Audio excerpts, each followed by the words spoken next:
Even the land down under has a top end. This Australian city is known as the gateway to Asia. It is so far up north that it's closer to 5 foreign capitals than it is to Sydney. Named after the famous naturalist Charles Darwin, the once little port village evolved into a sophisticated city, home to commerce, culture, and natural beauty. In this adventure, we explore Darwin, the crowning glory of Australia's Northern Territory.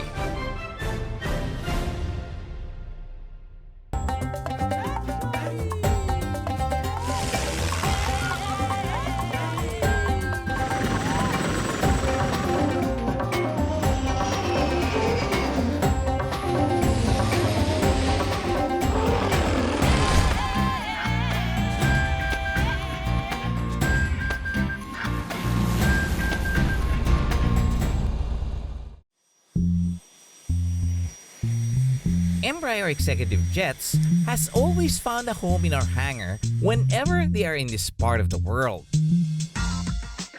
This time, they brought with them the Legacy 450, a beautiful mid-light jet. The pilot, Jason, shows me around the flight deck, which has noticeably bigger displays and a cleaner cockpit design. I like this handhold here. The cockpit is fabulous. Like you said, one thing is the visibility. Embraer put an awful lot of time into the engineering and the ergonomics of the cockpit, so that it reduced the workload. It kept the CRM between the crew very clear. Very simple. The way that the cockpit, the systems are configured on the upper screen. Minimalistic. Everything is designed with safety and reducing workload in mind. Yep. Yeah. So all the autopilot, auto brakes Absolutely. is here. Auto brake is another feature. And this one has auto throttle, does it? It's auto throttle, yes, absolutely. That makes a lot of difference. You have a manual and FMS control of that as well. With full fly-by-wire controls unique to this category of aircraft, maximum performance is achieved, resulting in a smoother flight and less workload for the pilots. The more that I use this system, the more fantastic I think it is, and what a perfect match for the aeroplane the Fusion is for the Legacy 450. The difficult thing is we get spoiled. Yes, We don't that's want it. to go back. So you don't, and then you get into an aircraft you really have to fly. I'm not looking forward to that day. I'll stick with this aeroplane. With my good friend Manfred, I joined them on a flight to Australia's tropical capital, Darwin. Manfred is also a pilot, and it's always enjoyable talking to him about these new airplanes. So with a 2,900 miles range, you can reach anywhere in Asia with this aeroplane pretty well. Yeah, that's very comfortable. The 2.9, even the 2.5 is good, but the 2.9 is even much better, huh? Well, this leg is to Darwin, so we'll do that quite easily. Yes, with a lot of reserve. Only about 20 minutes into the flight, and we had already climbed to 42,000 feet. The quietness of the aircraft's really quite amazing. Even here on full power, we can speak easily. What did they improve on?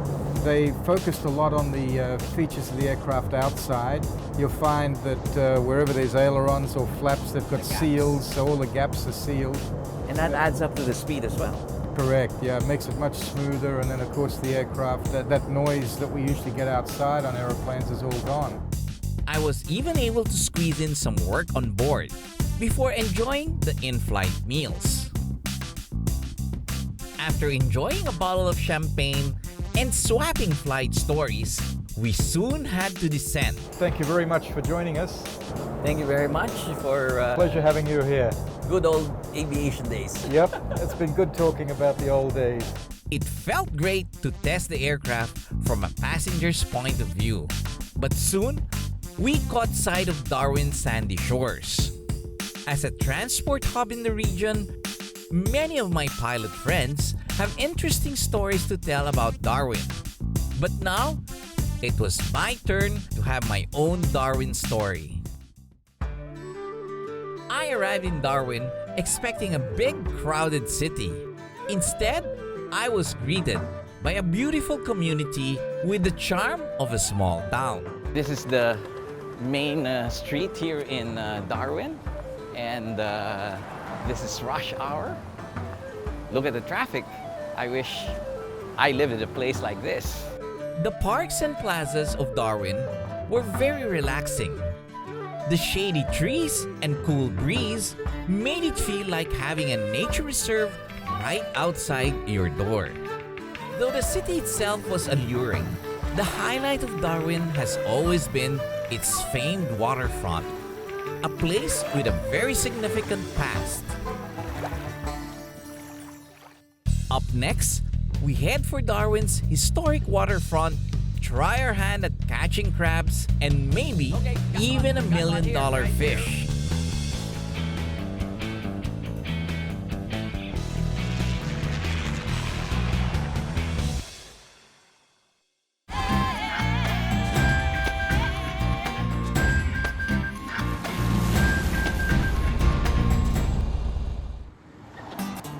Here at the northern Australian city of Darwin, people live relaxed, comfortable lives in a beautiful tropical climate.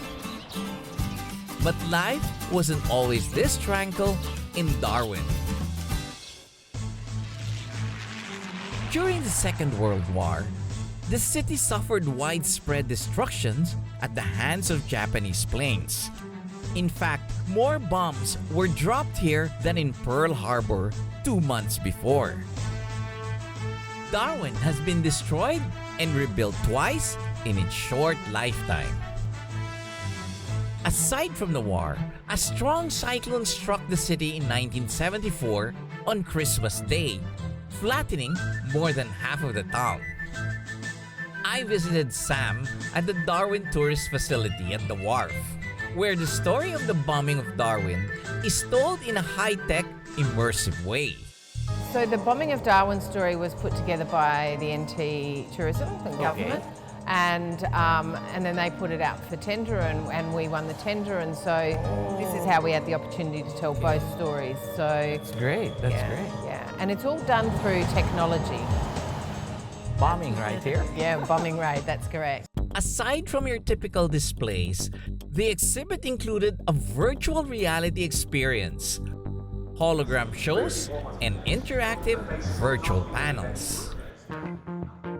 The facility also tells the uplifting story of the Royal Flying Doctors, an organization of pilots and medical personnel serving people in the outback who are too far from hospitals.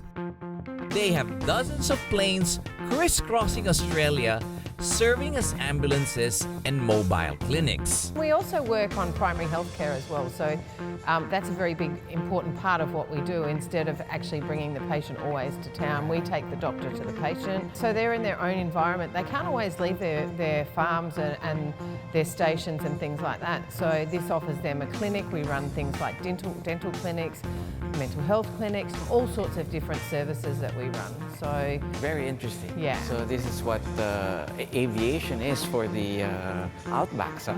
this is aviation for the outback, absolutely. Their dedication to bring healthcare to the most remote places was very inspiring.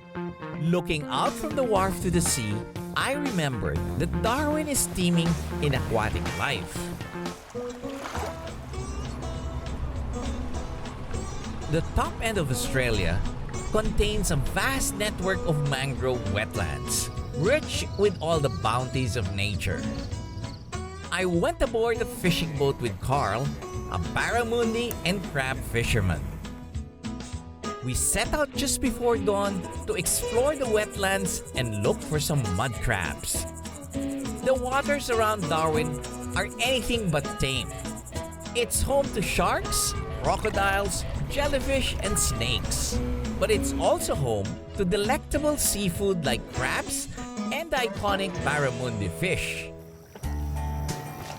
Mud crabs are nocturnal, so to catch them, Carl uses special baited cages called crab pots, which he leaves underwater overnight. Fresh fish heads or geese are used as baits. Sometimes, the traps come up empty. Sometimes, small sharks make their way into the cages. We've been doing some crabbing since early morning, and let's hope we get more in this crab pot. So they have to do this before the tide goes down. And here we are. Okay, it's under us. And look what we have. Great. Yeah, 3 of them. That's a good start. So we don't normally get as much, but I guess we're having a lucky day today. And the bait, you were mentioning that the bait has to be fresh all the time. Has to be fresh bait, yeah. Otherwise, these crabs don't want it. No, huh? they don't want it. No, it's got to be fresh Jeez. bait. It doesn't take long up here to go rotten either in the sun. Carl was an experienced fisherman and doesn't fear the sight of their massive pinchers. This one's big too.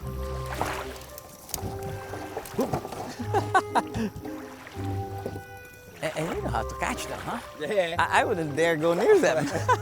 I better know, otherwise I get bitten every day. Yes. After netting a big haul of crabs, I was ready to move on to fish some barramundi, one of Australia's tastiest fish. Carl gave me a crash course in barra fishing, though even he admitted that it was a little complicated. All good. And straight up top of your Yes, head so everyone's safe. All right, so you just get him in there. Don't worry about getting him in the trees. Best way to do it is just point your rod tip straight at your lure. So when you do get one, always you'll feel it. One knock, boom, like that. As soon as you feel that bump, he's got that lure right down his belly. Okay? Right. You have to hook him. Okay, so jerk it a bit. Give him a real good one, okay? Yeah. So as soon as they hit the water, bang, they're straight out of the water. They jump. You Okay. have to keep the line tight coming towards you. Just so that otherwise- they don't get away. Fishing for barra in Darwin is exciting, knowing I might even strike it big with a lucky catch. Good luck. Well, you see, this might be our $1 million barra. The local tourism ministry holds an annual $1 million fish competition to attract tourists to fish in the territory. Catching one of the tagged fish can earn you as much as $10,000 to $1 million. Since barra can be found all over Darwin, there was definitely a chance of me netting one. I just had to be patient. Fishing is a waiting game. You have to pay constant attention to your line and bait, or you might lose your prize. Moments pass, and then I feel something tugging at my line. Okay, got one here, right here. Here you go. Finally, Carl and I managed to reel in a decent catch, a 7-pound barra. Unfortunately, it wasn't a $1 million one. Well, we caught one. Needed a lot of patience, but we managed. Really? With our haul of fresh crab and barra, it was time to go back to our hotel to have them prepared. And the chef was kind enough to cook up a surprise. It's very seldom that we're able to eat what we caught. So we're excited to have a taste of our barramundi and our crab. I wonder what surprise the chef is going to give us. I just handed over to him the large crabs. He was kind of shocked how big they were. First on the menu was the barra tempura with a crispy batter and spicy sauce. Tempura batter is very nice, but it's got some chili sauce here. Sweet and sour, I think. Very, very good. Really fresh. And the batter was very nice and crispy. Since the fish we caught was so big, there was enough to make 3 different meals from just one fish. Well, it was a very big barramundi, and they're doing it in different ways. This tempura is very good, but I should try this too.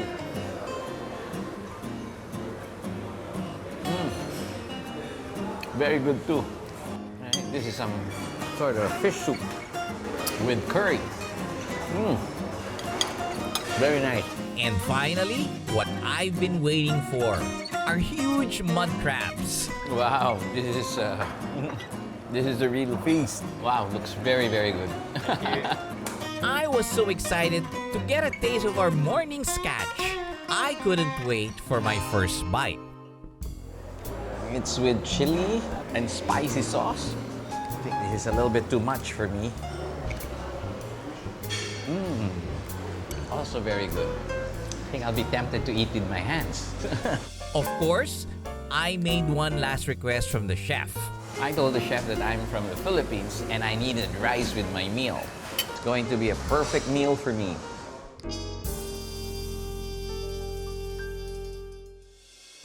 Up next, I head down to the outback to visit a cattle station and experience life in the Australian bush.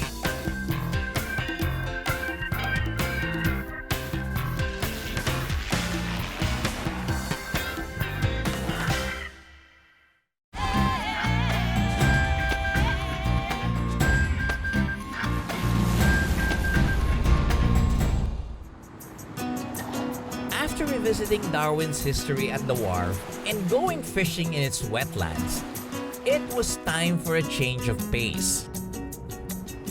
I went for a drive out of the city to see what else this side of Australia has to offer. The Northern Territory is known for cattle stations and outback. I've got my four-wheel drive with bull bars in it, and I'm ready to explore the bush. Finally, I made it to Oakey Downs, one of many cattle stations across Australia's outback. Well, this is going to be my home here in the cattle station. I've got my Akubra hat, and this is the place where I learn more about what life is all about here in the Northern Territory. Cattle stations such as this one are very common in the outback due to the wide grazing spaces available. Because of this, Australia has some of the largest cattle farms in the world. I met up with Sue, who owned and ran the cattle station. Together with some playful companions, we drove to the fields where she has 17 horses to feed that afternoon. In the morning they get hard feed like grain, Okay. and then at night, You feed them oats? I remember I used to feed my horses some oats and some... no, not so much oats because it's too hot Yes. and it makes them really hot and energetic, and so yeah, they get quite a mixture of different things. You're going to have to get this Yeah, made sure. for me. I'll open it for you. With a very big area, Sue also gets to train horses and give riding lessons. So in this paddock, and you can't see it right now because it's the wet season, we have a big horse obstacle course. So we do like extreme cowboy riding for over bridges and seesaws and swimming in the dam. And Being a horse owner myself back in the day, it felt very good to be back in the paddocks. I was happy to give Sue a hand in feeding the horses. So basically, we just throw them as far as we can. throw it out into the paddock. Okay. There you go, boys. That wasn't too far. That's all right. And then get another one Yep. and walk up a bit further and throw it over the fence as well so they don't fight. Some of the horses here are wearing horse rugs, just like human clothes. They're meant to protect the horses from insects and sunbirds. So Sue plants everything here, even what they eat and what they're going to do for tomorrow. I was curious why she chose a life out here in the outback. I've been riding all my life, Yeah. but really got started here by accident. I was a firefighter before this for 17 years and still had horses, but firefighting was my career. And then I broke my knee. That's serious. Yeah, so I jumped off my fire truck and broke my knee basically. So I had to look for something else to do, so I went back to my passion. Yes. And Oakey's grown like it was only supposed to be a little thing. Yes. It made me wish I had this much space when I had horses. I'm sure if I was here, I'd have several horses too. Yeah, yeah. Well, we've got lots of land here to ride on, so we've got 300 acres here, and then we've got another 5,500 out the back. Well, it's a totally different lifestyle here. I'm beginning to enjoy it already. Yeah, it's a great lifestyle. I love it. After making sure all the horses were well fed, we hopped back in the truck to see more of the cattle station. It's amazing how the dogs enjoy doing this as well. I love it. And they chase kangaroos. Sue took me to the top of the mountain, where we could admire the view of the vast landscape. Sue, what a nice view. Beautiful, isn't it? Yes, it is. So that's Adelaide River, runs along those ridge lines down there, Yes. and then that goes out to the sea. It gets bigger as it goes out that way. See, the end of the world. It was a really warm day, so we passed by a large pond to let the dogs cool off. We even met one of Sue's friendly water buffaloes on the way down. She knows you. Yeah. All around the area, we found these tall structures standing upright. These are termite mounds, magnificent feats of engineering in the insect world. Yeah, they're pretty big. Well, they're actually as deep under the ground as they are on the outside. And these ones are called cathedral ant mounds because they're shaped like cathedral church. And they're this shape so they can avoid the sun and the weather. Oh, okay. So at any given time of the day, they can move around to be out of the direct sun. That's a smart way of doing it, huh? These termites, no bigger than a grain of rice, team up by the millions to create these megacities, moving more than 500 pounds of soil and water to make these incredible structures. Very interesting how all these things come to Yeah. what it is today, huh? Yeah, it is. Yeah, I guess it all, builds together to make one big ecosystem, and we're lucky to live in it. Being close to nature, away from the stresses of city life, really gives you a good perspective of our place in this world. The next morning, I got up early to help with some of the farm work. You might want to throw bigger handfuls in that. Oh, more for that. Okay. Nice farm free-range eggs every yeah. morning. Beautiful eggs.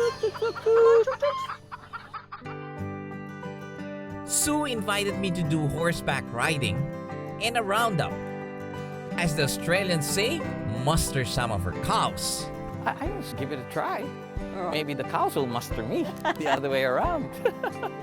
We made our way to the horse paddocks, and I wasn't even finished closing the gate when the horses came up to us to say hi. Here's your horse. She came to you. After giving both horses a quick brush, it was time to saddle up. Admittedly, putting the saddle on the horse is harder than it looks, but Sue and I managed to do it just fine. Next, I had to get her comfortable with me first Let's and go. see how she responds to my commands. Let's go. You feeling confident? Yeah, she looks more manageable than the other one. She's a good girl. Once I actually got on the horse, it was good to get the feel of riding back into my system. Some of them are really bumpy, but some are really smooth. Yeah, exactly. She's very smooth. Yes. Starting to look like a cowboy. With a few more pointers from Sue, I was ready to accompany her in herding the cattle. Riding horseback in warm weather with my Australian hat made me feel like a cowboy in a western. Cows are usually let loose to graze within the station, but sometimes there is a need to muster them into a small area. Here they are. Mustering can be difficult and may take several hours. There's also the danger of the cows suddenly charging at us. I have never done this before, so it was a good thing Sue knew exactly what she was doing. Herding the cows to a fenced area isn't easy to do alone, so I was lucky that they were on their best behavior. With a bit of help from the dogs, we've mustered every last one of the cows. Good boy, Doze. Good job. Thank you very much. That was great. High five. Yeah. That was great. Darwin showed me how, even after complete devastation, there's always hope for a new beginning. There are treasures of all shapes and sizes hidden in plain sight. And even a simple life, far from the big city, can be the most beautiful. This has been your captain, Joy Roa. See you in the next Asian Air Safari.